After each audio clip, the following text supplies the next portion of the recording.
নমস্কার। অরিজিৎ কুমার মিনি ব্লগে অনেক অনেক স্বাগত আপনাদের সবাইকে। আশা করি সবাই ভালো আছেন। আজকের ব্লগটা একটু অন্যরকম। আজকের পিছনে যার ছবিটা আপনারা দেখতে পাচ্ছেন, আমার জামাইবাবু।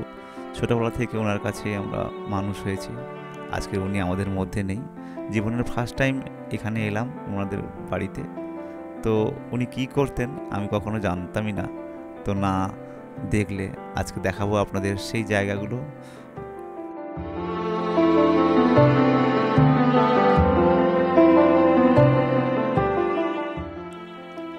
এই যে সামনে পুরো এরিয়া আপনারা দেখতে পাচ্ছেন, এই পুরো এরিয়া জুড়েই আছে কয়লা খাদান।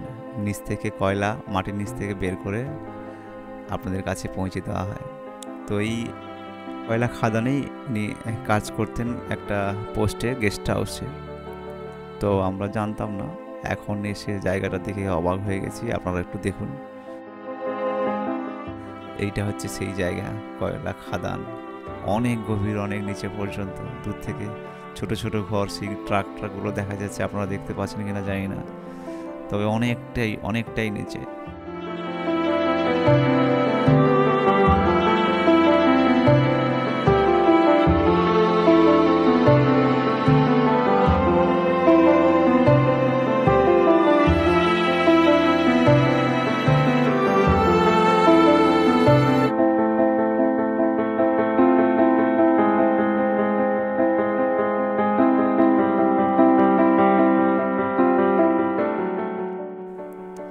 দেখুন জায়গাটা একবার, যেন মনে হয় দ্বিতীয় কেজিএফ এর একটা শুটফুট হয়েছিল, এরকম একটা ব্যাপার। খুব সুন্দর পরিবেশ, কেউ কোথাও নেই, শুধু খাদান আর খাদান, মাটির নিচে পুরো পোল। দারুণ জায়গা। তো দেখতে দেখতে আমরা আরেকটা অসাধারণ জায়গায় পৌঁছালাম, সেটা আপনাদের দেখাচ্ছি। এখানে চন্দ্রাপুরের নীলা পানি বলা হয় একে, নীল জল, চারিদিকে সবুজ আর নীল। জায়গাটা দেখুন একবার, নিশ্চয়ই ভালো লাগবে। দেখুন এই আমার পেছনের এই অংশটুকু দেখুন, পুরোটা জুড়ে কি আছে।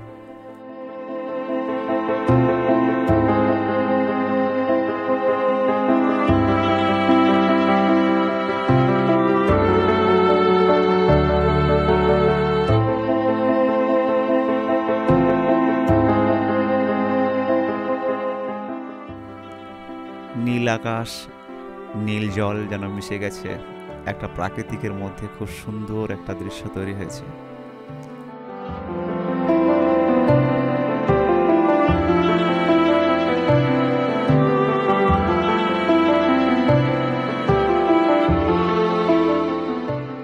যাই হোক, খুব সুন্দর একটা দৃশ্য আমিও দেখলাম, আপনাদেরও দেখানোর চেষ্টা করলাম।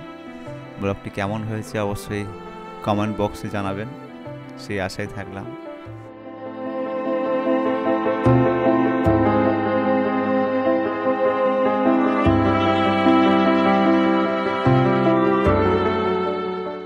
তো জামাইবাবু থাকাকালীন একটা সময় হয়ে ওঠেনি আসার জন্য।